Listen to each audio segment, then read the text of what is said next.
Hey guys, what's going on? Today, basically what I do is just a quick review over paper mache clay. There's different recipes that are out there. I've got one up online, the recipe that I use, which I had originally gotten from ultimatepapermache.com.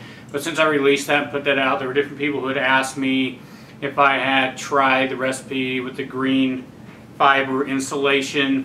I know Scott Halloween uses that recipe a lot. There's a few others that are out there. I hadn't done it, so I figured I'd go out and buy some, give it a try.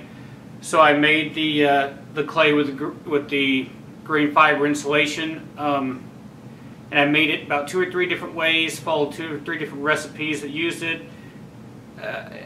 There's just pros and cons in the way that clay works. I mean, one, based off the recipes that I first used, which was basically just the fiber insulation and some fiber insulation and a little bit of drywall compound and then paper mache paste. The benefits of that, the clay is easy to work with. It rolls up nice. I mean, you can make nice like little worms with it and put it on your prop and it will hold in position and dry. So for some bulkier detail like that, it works great. For bulking out a pumpkin and giving it shape, it works great as well. The problem I didn't like with that is when I would do a pumpkin, or if I was working on something, the clay didn't really want to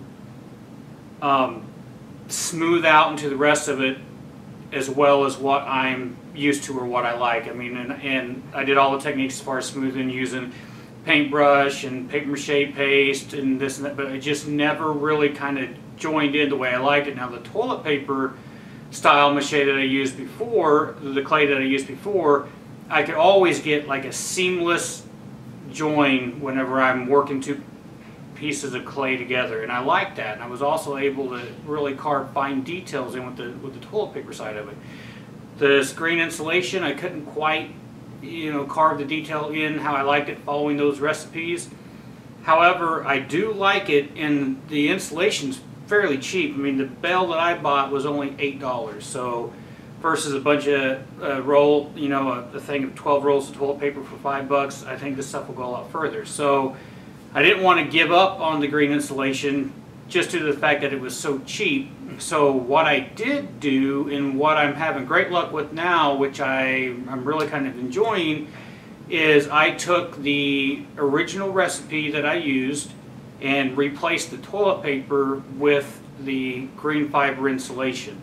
But I did it the same way I did the other one as well. I took a bowl full of green fiber insulation, I soaked that in water for 10 minutes just like the other recipe, then I blended that up and broke it down and then followed the instructions as I do on my other recipe. Now when I put that together, it gives me back the same style of clay that I liked with the toilet paper recipe. I can carve with it, I can put fine details in it, I can smooth it together real well where I have a seamless line when I bring 2 pieces of clay together. Is back to what I was used to working with, and I really enjoy it. I like it a lot. So it does work, and I'm probably going to stay with the green fiber insulation just because it's so much cheaper. However, between the 2 recipes I do like, so if I wanted to build on let's say I was going to make a prop, a witch, or like a zombie head, or anything that has like an open mouth or whatnot, and you want the skin to be torn away, kind of like this rat that I've been working on. Well, underneath that, you can take the other recipe for the green fiber insulation, which is just the paper mache paste and paper mache paste and joint compound and the dry insulation, and putting it in and mixing it together. That style works great because you can bulk up veins and do things and make some muscular tissue, and it holds really well, and you can just apply it to your prop that you're working on and wait for it to dry, and you've got these great detail pieces to work with. Doing it the other way with the standard clay that I use, where you water it down first, you can't make a nice worm and then string it from one piece to the next, as it will fall apart. So So this allows me to add different detail in using that, but then again, I can change the recipe, go back to what I used before, and I'm able to lay the clay out, bulk up, and then carve the fine details in that I like. So I found a happy medium here, so I do like it. So the green fiber insulation, that recipe works great for bulking and doing things and add stuff to it, but when you want fine detail and you want everything to flow in well, I recommend using either the toilet paper recipe or substituting the toilet paper with this. The only thing you'll find that you got to be careful with when you're substituting this and you're looking for fine detail, some of this has it's pieces of plastic or something that are in it that doesn't break down, and occasionally you'll find that piece in there and you'll just have to dig that little piece out and smooth back over again, and you're on your way. Also, just to get out there too, I threw on Facebook that I did what I call the quick and dirty paper mache skull. So I said I would show how I did it. I'm not really going to do a tutorial on it, but I'm going to just explain to you what I did. So I made these. I made a few of these, and I really consider them quick and easy. They're really not much to look at. They don't have much detail, but with imagination you can do a lot more with these. You could cut the jaws off of these, open them up, you could add another ball in the back, you could make a full out skull with these. These would be great to put on a tombstone. These would be great to put on witches' cauldrons, whatever. These little things can be used for almost anything, and they don't take any time. I mean, the dry time is all you got to do, but as far as physically making these, it's simple. You just put it in a mold and leave it and go about your day and do other things. So what I did is, I was in Walmart the other day and they had these. It was in the Halloween section. These are just a Jello mold is all they are. This was like $1.98 or something like that for $2. $2 you get a mold. You wait until after Halloween, these things will probably be 50 cents. You can buy a whole bunch of them. So what I did is I bought a couple of these, and since it's plastic, you don't need any kind of releasing agent. You don't need anything because your paper mache clay will not stick to plastic. It'll always pop back off. So all I did was take clay, smash it down in a very thin layer, and just covered the inside of the mold with this, and then set it for 24 hours and let it dry. So you just cover the mold where all you have is clay, and the nice thing about these is when you have this in here and you're putting the clay down, you can see through it. You can see if you have air pockets, and you can kind of mush the clay around until you get rid of those air pockets. Or you can't get rid of all of them, but some of them, they don't look too bad, just leave them. But you can see what you're doing, you can see the details. So basically you just fill it with clay until you can just see clay all the way through it.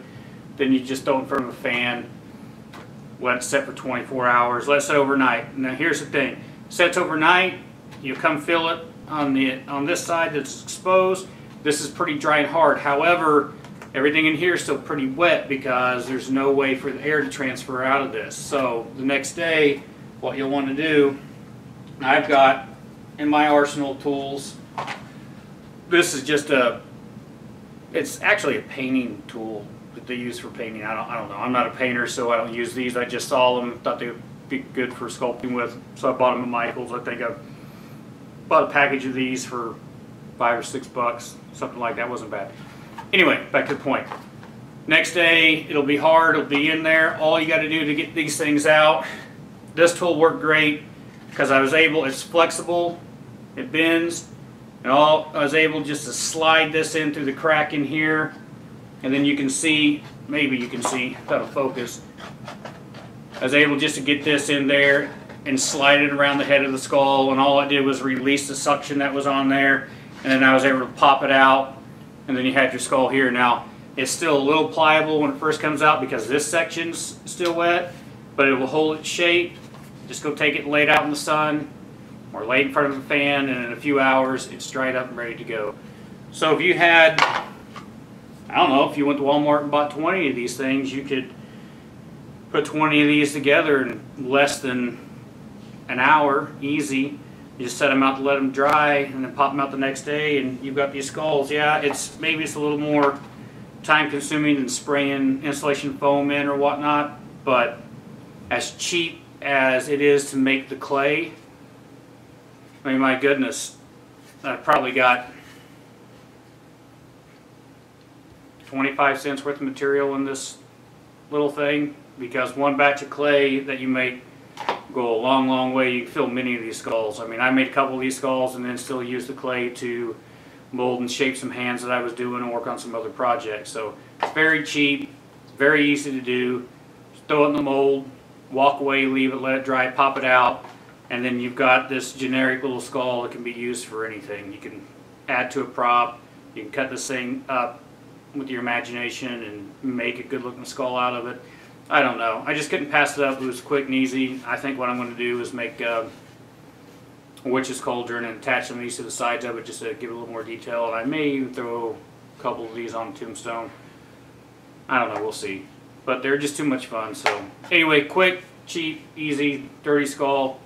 Let your imagination run with it. You can do anything with them. Thanks for tuning in, guys. I hope you guys learned something. I hope it's worth watching. Anyway, till next time, keep making something from nothing.